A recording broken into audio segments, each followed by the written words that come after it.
Rosados llenos de fruta y aromas de primavera con su color característico. Vinos blancos de esta añada Chardonnay, Sauvignon Blanc y Garnacha Blanca. Y por supuesto, los tintos que llegan ya al mercado.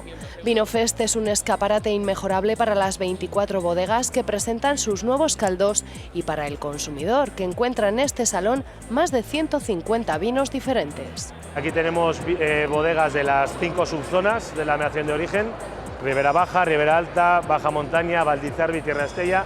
Podríamos decir que tenemos una muestra de todos los vinos que se están elaborando ahora en la comunidad. Todos ellos son de una calidad impresionante. Ya en época de vendimia, en septiembre-octubre, veíamos que el potencial que tenía la uva que estamos recolectando nos auguraba que iba a ser de una muy buena calidad.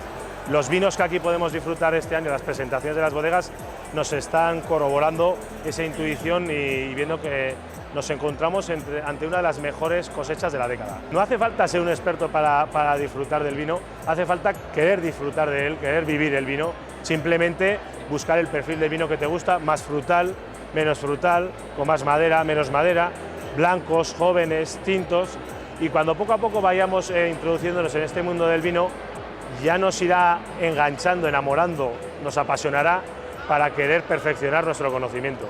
El padrino de Vinofest 2016 fue el entrenador de Osasuna, Enrique Martín Monreal, que en su discurso de inauguración comparaba los valores del vino navarro con los del primer equipo. Fuerte rojo es el color, ¿no?, de nuestra camiseta, bueno, como el roble montañés y el vino de la Ribera, que yo ahí pondría el vino de Navarra entera, ¿no?, en el que, bueno, pues es lo que he dicho.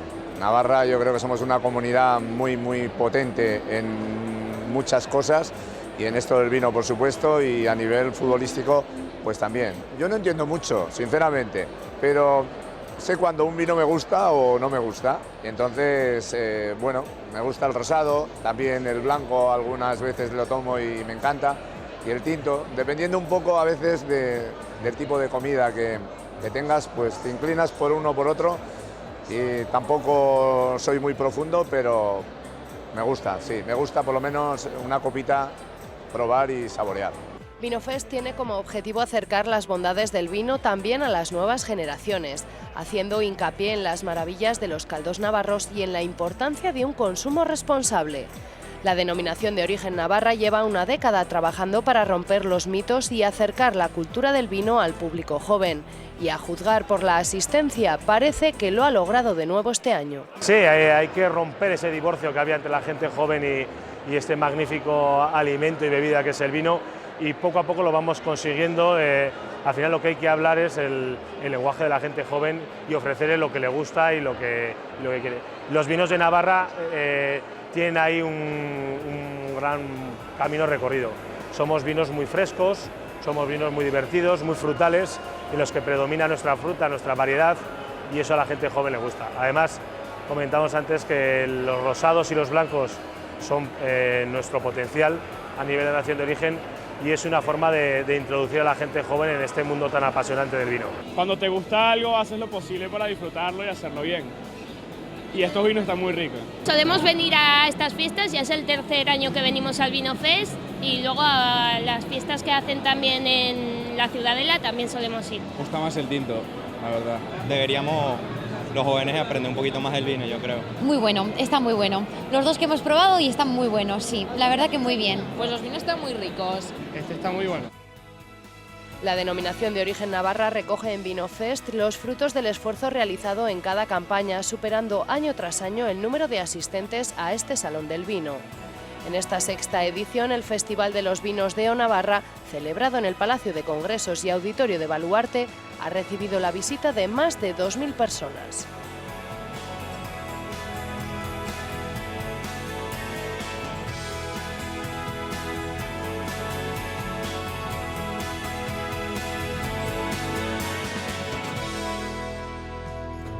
Bueno, pues con esa copita de vino navarro nos quedamos, gracias a nuestros compañeros, nuestro equipo de reportajes, que nos ha llevado a Baluarte este fin de semana.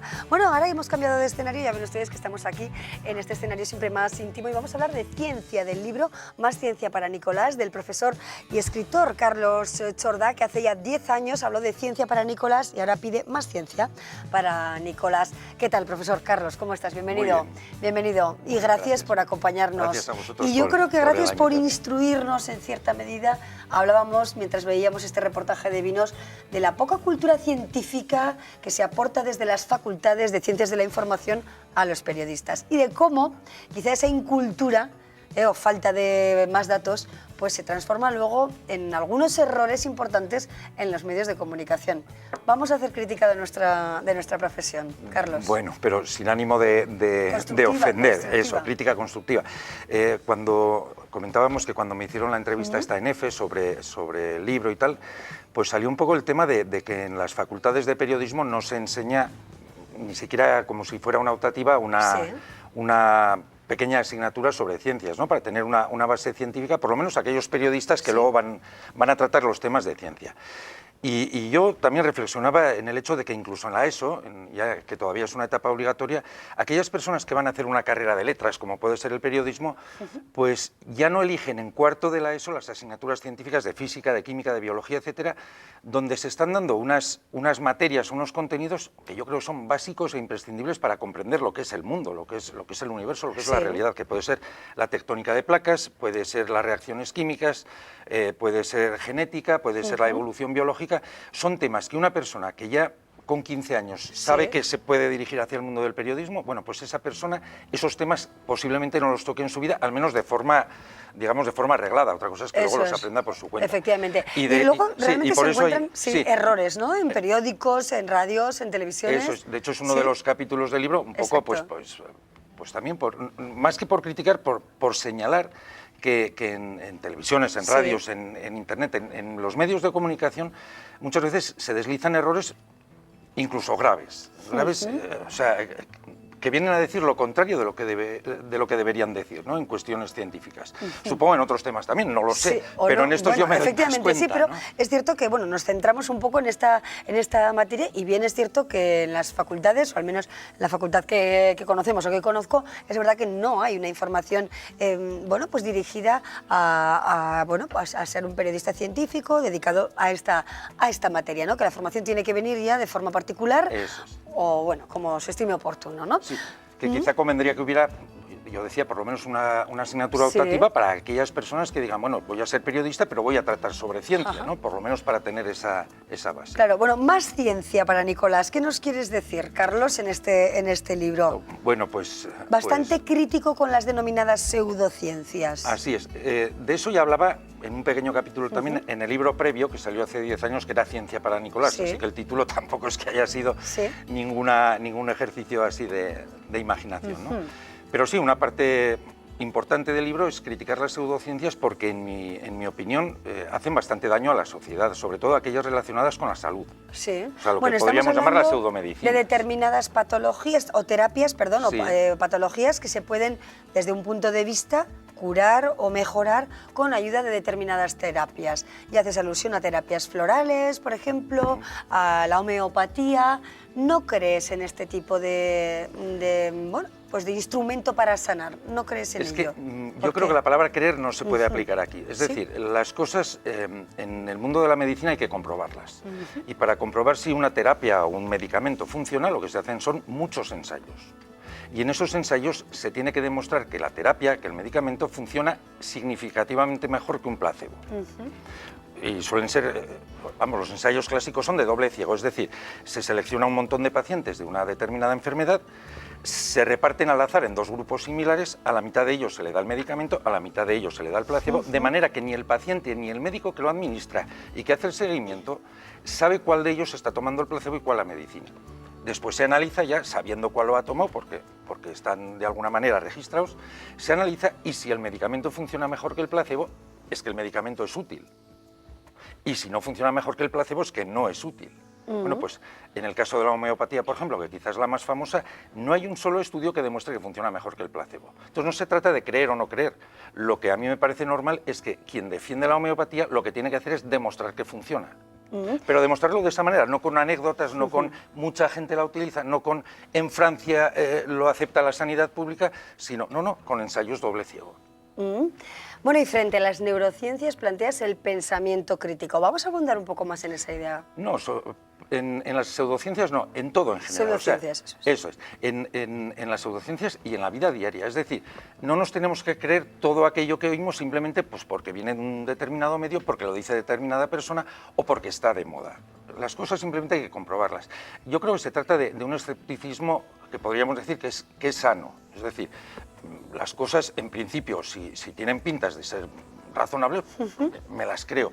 Pero si son un poco polémicas, si oigo que hay distintas opiniones, si me resulta sospechoso, lo normal es que diga, bueno, voy a informarme, voy a ver de qué van estas cosas antes de tomar una decisión. Sí, profesor, la verdad es que hay una cuestión en la que se abunda en el libro y que interesa, ¿no? Porque es verdad que encontramos mucha homeopatía en muchas farmacias y es algo que, bueno, quizá el rigor científico de la parte de la farmacia con pues esta forma de ver la curación o la ayuda a la curación desde un punto de vista alternativo no casan muy bien, ¿no? No casan muy bien.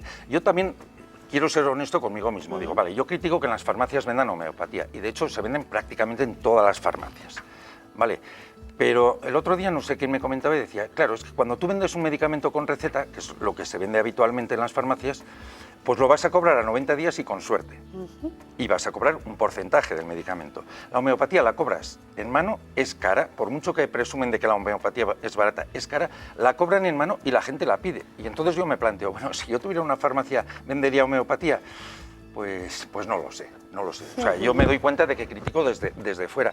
Pero sí que es cierto que racionalmente se tiene que criticar que en las farmacias vendan homeopatía, porque los farmacéuticos tienen una carrera de ciencias y saben positivamente, o al menos deben saberlo, que no puede funcionar por sus bases teóricas, porque no se demuestra que funcionan y porque es algo anclado en hace 2 siglos, en una época en que la medicina científica no existía. Y desde entonces no ha avanzado para nada. Hay ciencia en todas las partes, ¿no?, de la sociedad. Hay ciencia en la política, en la vida en general. ¿Y qué saben los políticos de ciencia? Hombre, pues lo sabrá que sepan, pero por lo que vemos, no sé si saben poco o hacen como que saben poco. Para mí una de las grandes pegas de la democracia, o quizá la que más es que los políticos, digamos, están contratados a tiempo temporal. O sea, no es para toda la vida. Y les gusta mucho, yo no sé por qué les gusta mucho permanecer en sus puestos de poder, ¿no? Entonces, siempre están pendientes de que próximamente, aunque acaben de terminar unas elecciones, en 4 años va a haber unas nuevas elecciones y a todos les gusta el poder. Entonces, yo creo que se basan mucho en la opinión de la gente. ¿La gente qué quiere? ¿La gente quiere homeopatía? Pues vamos a darles homeopatía. ¿La gente quiere que se retiren las antenas de telefonía o piensan que son peligrosas? Vamos a hacer una ley restrictiva. La gente... Y habrá cosas que estén bien y habrá cosas que estén mal. Si la mayor parte de la gente no tiene ni idea de cuál es el efecto de las ondas wifi sobre el cuerpo humano, ni siquiera tiene mucha idea de la naturaleza de las ondas wifi, pero circulan rumores y se dan conferencias de que son peligrosas, la gente le va a pedir al político que por favor que legisle eso de alguna manera, que se retiren, y el político pues tenderá a hacerle caso, claro, porque pero le conviene. Que a todos nos conviene, ¿no? Bueno, a todos, a muchos, no a todos, el progreso, o al menos, bueno, pues la utilización de las nuevas tecnologías, como haces referencia, o de las nuevas redes, o de wifi, por ejemplo, ¿no? Y es verdad que podemos tener una idea clara de que esto no sé si será o más o menos, si será lo más conveniente para mi salud, sin embargo lo utilizo, con lo cual un discurso puro científico, con el máximo rigor, ¿cala realmente en la sociedad?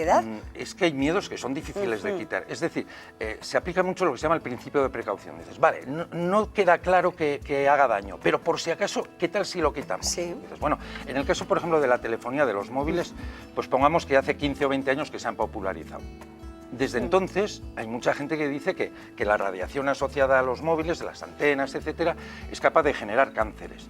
Pero resulta que uno hace un análisis en todo el mundo de la incidencia de cánceres y no ha aumentado ningún tipo de cáncer desde que se utilizan los teléfonos móviles. Ahí tenemos un estudio a gran escala, o sea, somos miles de millones de personas los que estamos cerca de antenas de telefonía, los que utilizamos móviles, y no ha aumentado la tasa de cánceres. Entonces, ¿dónde está el peligro? Si luego analizamos que ese tipo de radiación... O sea, ¿son falsas creencias que quizás se generan en la sociedad? Desde luego. Sí, de hecho, la radiación wifi, la radiación de telefonía y tal es muchísimo menos energética, por ejemplo, que la luz que sale de estos focos. Y además mucho menos intensa. Si esas fueran peligrosas, ahora estaríamos en un grave peligro simplemente porque están los focos encendidos. Y no digo nada si salimos a la calle y nos da el sol.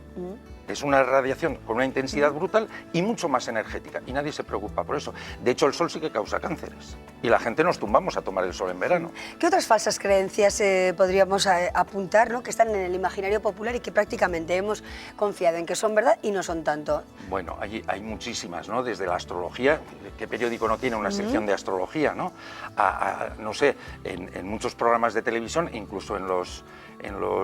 Cada vez va más a esto de leerse el futuro, ¿no? Quizá por este momento en el que vivimos convulso, un poquito inestable. Sí, a todos nos gustaría saber cuál va a ser nuestro futuro y curarnos cuando tenemos una enfermedad muy grave. O sea, yo creo que este tipo de personas, los adivinos, los curanderos, etcétera, se aprovechan de nuestras debilidades, de que tenemos ganas de que las cosas nos vayan bien, de que nuestra salud mejore, de que mi hija encuentre trabajo, y al final pues tratan de sacarte el dinero. Y muchas veces la gente dice, bueno, por probar, bueno, pues tú mismo. Y ciencia y fe de la mano no pueden ir, ¿o sí? Bueno, eso ya depende de los puntos de vista. Hay algunos autores que dicen que sí y hay otros que no. O sea, algunos se alinean con que la ciencia es la única válida y otros que dicen, bueno, la ciencia es lo que podríamos decir, lo que nos sirve para averiguar cómo es el mundo físico, y la fe ya es del mundo espiritual, que es un mundo aparte. Entonces ahí ya... Bueno, Más Ciencia para Nicolás, dirigido principalmente ¿a qué perfil, a qué público? Pues yo diría que a todo el mundo. A todo el mundo, o sea, bueno, a todo el mundo a partir, pongamos, de 15 a 16 años, porque la gente más joven pues igual se va a perder. Pero está escrito, yo creo, con un lenguaje bastante asequible, ¿no?, cómodo de leer. Los capítulos o cada apartado vienen a ser 3-4 páginas como mucho. Se leen con mucha facilidad. Si un capítulo no te interesa, te lo saltas. Si lo quieres leer en cualquier orden también, porque no es una novela que tiene un principio, un desarrollo y un fin, te puedes leer medio libro, lo puedes dejar. Y hablo de temas muy variados, todos más o menos relacionados con la ciencia y con la relación que hay entre la ciencia y la sociedad.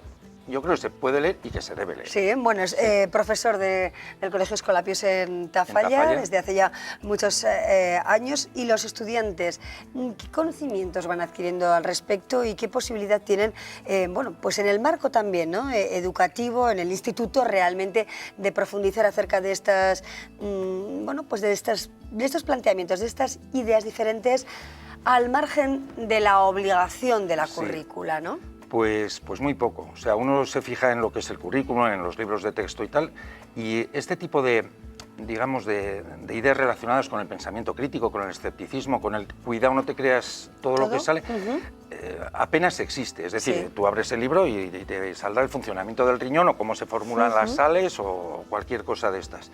De hecho, en tercero de la ESO, lo digo un poco como profesor y como colega de otros profesores, el primer tema del libro de física de tercero de la ESO es cómo funciona la ciencia. En mi opinión, es el tema más importante de tercero de la ESO, de la asignatura que doy yo, por lo menos. Bueno, pues hablando con colegas que dan clase de lo mismo, de física y química en tercero de la ESO, como es imposible dar todo el libro, porque eso nos pasa a todos los profesores de todas las asignaturas, alguna vez les he preguntado a alguno, bueno, ¿y tú qué temas quitas? Dice, ese es el primero que no doy. El que habla de cómo funciona la ciencia, de cómo se comprueban las... Le digo, ¿y ese por qué no das? Es que si no, luego no da tiempo a explicar el riñón. Digo, bueno, lo del riñón estará bien. Pero si queremos entender cómo funciona la ciencia, ese es el tema más importante. Y de hecho yo ese tema lo amplío más de lo que viene ahí. Y luego, mi manera de ser también, pues toco mucho temas de pensamiento crítico a lo largo de todos los temas. Si yo estoy enseñando química, pues siempre aprovecho para hablar, por ejemplo, de la homeopatía, porque tiene mucho que ver con la química. Bueno. O tiene muy poco que ver con la química, precisamente. Y entonces aprovecho para decir, bueno, ahora que hemos estudiado el mol y cómo la cantidad de moléculas que hay en el agua y tal, ahora vamos a ver qué sucede cuando fabrican la homeopatía. Y entonces les demuestro que en la homeopatía llega un momento en que desaparece todo principio activo y que lo que te están vendiendo es básicamente una pastilla de azúcar empapada en agua. Bueno, ahí lo dejamos. El resto para leer. Más Ciencia para Nicolás, de Carlos Chordà, del profesor Chordà, que bueno, nos inmiscuye en el mundo científico, dándonos unas pistas para, bueno, pues tener al menos mayor información y ver realmente pues cuál es la verdad, o al menos cuánto de verdad tienen este tipo de cuestiones. Profesor, muchísimas gracias por acompañarnos. Un placer. Gracias, de verdad. Bueno, nosotros seguimos ahora adelante, hablamos de literatura, en este caso de ciencia, de escritura, y también hablamos de una exposición muy particular con el sello de Padre Meni. Vean. Esta es una de esas exposiciones que nos proponen un viaje por las emociones más personales. Para usted, una tormenta de colores, una emulsión de sentimientos con olor acrílico y ambiente abstracto. Para ellos, vivencias de colores que encuentran en el ruido una vía directa que les mantiene unidos al mundo que les rodea. Lo que aquí se vuelca mucho es el sentimiento. Y si bien es cierto que dibujar se aprende, pero a pintar se pinta con el alma, yo creo que ellos han buscado reflejar sus momentos. Podríamos decir que ellos buscaban en ese momento unos colores que muchas veces representan su estado de ánimo. Son 47 obras que nos hablan de las líneas rojas de la vida, esas que al cruzarlas debemos ser capaces de recomponer.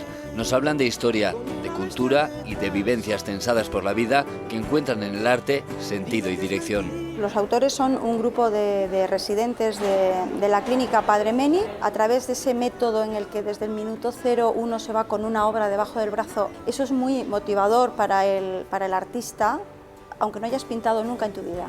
Y eso hace que quieras seguir y que quieras avanzar y bueno, pues aparte de eso pues hemos notado cambio en muchos de sus aspectos, en cooperación, expresar emociones, en el lenguaje también se ha visto reforzado, el lenguaje verbal, el no verbal, que la verdad, bueno, creo que estamos todos también como muy emocionados, muy contentos y ha sido muy bonito. Están todos a la venta. Hasta el próximo 18 de abril dormirán en el Cibiboscus La Rocha y todo lo que se obtenga de su venta se destinará al proyecto que la ONG Hermanas Hospitalarias lleva a cabo en la República Democrática del Congo. Así seguirán ordenando el caos que habita en la vida a miles de kilómetros de aquí, a todo color, aunque la tormenta se instale incesante. He pretendido un barco faenando con mal tiempo y mala mar y mucha niebla, porque casi siempre se navega con mala mar para conseguir buenas capturas. Suelten amarras, surquen la tempestad y ahí, en la superficie, les encontrarán a ellos antes de reencontrarse con ustedes mismos.